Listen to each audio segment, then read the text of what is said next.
Siapa yang bawa? Siapa yang punya ini? Izin bang. Bang, tolong dia yang ini bang. Oke bang. Makasih bang.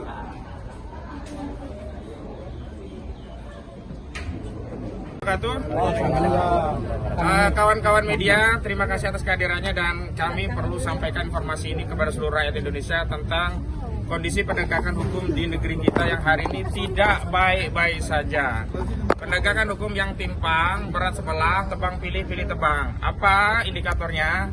Semalam 3 saksi yang kemarin diperiksa itu ada sampai jam 4. Jadi saksi atas nama Sunarto jam 4 pagi menjelang subuh baru pulang. Ini sebuah pemeriksaan yang tidak manusiawi, tidak memperhatikan kondisi fisik orang yang semestinya sudah istirahat. Ini melanggar hak asasi manusia. Jadi begini, saksi itu kan orang yang akan diambil keterangannya berkaitan dengan suatu peristiwa yang dia lihat, dia dengar, dia alami sendiri. Dan pengambilan keterangan itu tentu dalam batas-batas waktu yang bisa diberikan secara baik begitu. Jadi jam 4 subuh itu menjelang subuh baru pulang, tidak manusiawi. Jadi ada yang jam 4 subuh, ada yang jam 9 malam, ada juga yang 12 malam. Jadi kemarin kami informasikan ada 3 saksi. Yang pertama Bu Meriati jam 9-an, yang kedua Arif Nugroho itu jam sekitar setengah 12-an, dan terakhir saksi atas nama Sunarto itu berakhir sampai jam 4. Jadi tiga saksi ini, yang pertama adalah dari aktivis, yang kedua itu dari jurnalis Arif Nugroho, dan yang ketiga dari YouTuber Sunarto. Dan karena itu saya mengimbau, apalagi Pak Kapoldanya kan baru dilantik, tadi ada sertijab. Pak Kapolda yang baru, tolong Pak awasi penyidik agar melakukan pemeriksaan yang manusiawi lah. Dan kami nanti akan sampaikan kepada penyidik bahwa pemeriksaan hari ini selambat-lambatnya sampai maghrib lah. Kasihan masih banyak agenda. Dan kalau memang materinya dirasa belum cukup, bisa dilakukan penundaan sesuai dengan waktu yang bisa disepakati, paling tidak seminggu selanjutnya. Jangan kejar target. Sylvester Matutina saja yang sudah terpidana sampai hari ini ya nggak dieksekusi.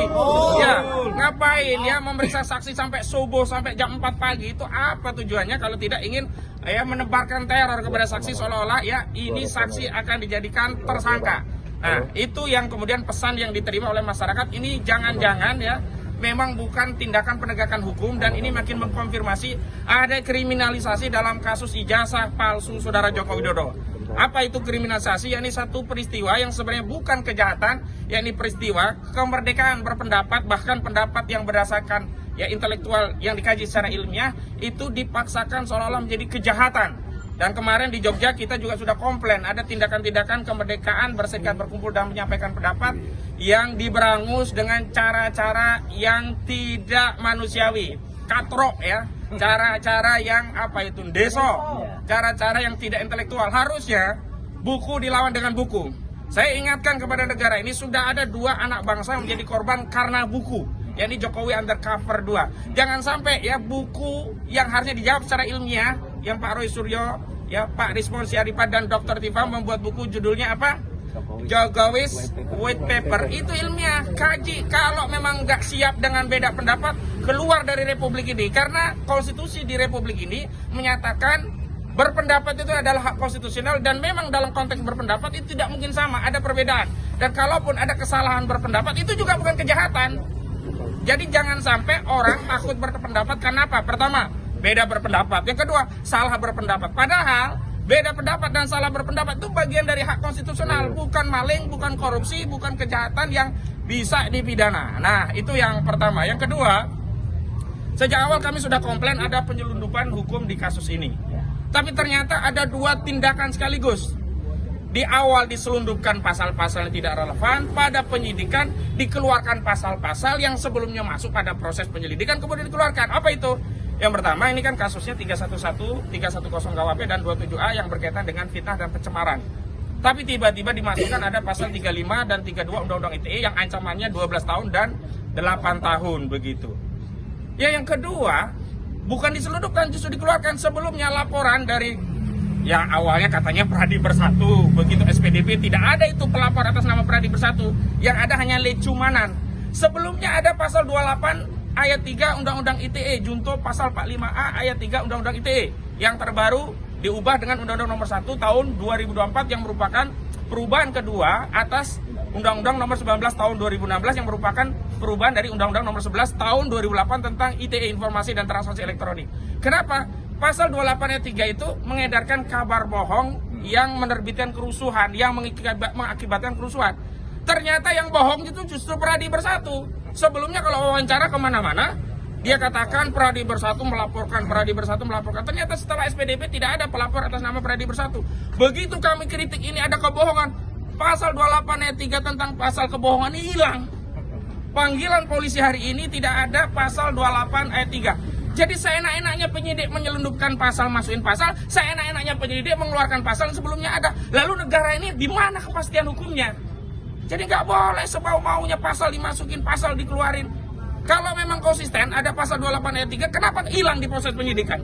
Nanti dalilnya itu kan kewenangan penyidik. Nggak bisa ya, kewenangan itu ada batasan. Kalau sejak awal pasalnya apa itu konsisten. Dan harusnya kalau memang pasalnya 310, 311 dan 27A tentang pencemaran dan fitnah nggak relevan, nggak boleh diterima pasal 35. Dan disitulah ya ada intensi yang jahat dari pelapor yakni Saudara Joko Widodo, ingin ya agar orang yang tersangka dengan status walaupun pencemaran karena ada pasal 35-nya itu bisa ditahan. Walaupun nanti di pengadilan nggak terbukti 35-nya, yang penting dalam proses penyidikan bisa untuk nahan. Ini jahat ini. Dan hukum kita ini nggak boleh seperti itu. Tangkap duluan, tahan duluan, putusan urusan belakangan. Terbukti dalam kasus Gus Nur, itu kan sebelumnya muncul 156A KUHP. Karena apa? Ya, mubahalah itu dianggap penistaan agama. Masuk 156A KUHP. Kedua, kabar bohong. Ketiga, delik sara. Ujung-ujungnya apa? Kabar bohongnya nggak terbukti. 156A tentang penodaan nggak terbukti.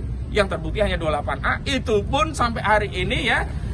Apakah nggak boleh kita ya menyampaikan pendapat yang konsekuensinya itu memang benci? Kita benci kebohongan. Apa nggak boleh benci kebohongan?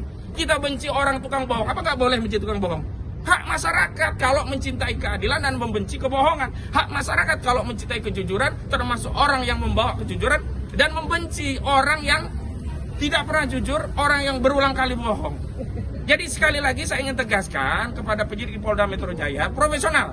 Dan salah satu indikator profesionalnya hari ini adalah tidak boleh ada pemeriksaan yang melebihi batas-batas yang kemudian itu tidak Ini kurang dekat gak? Cukup?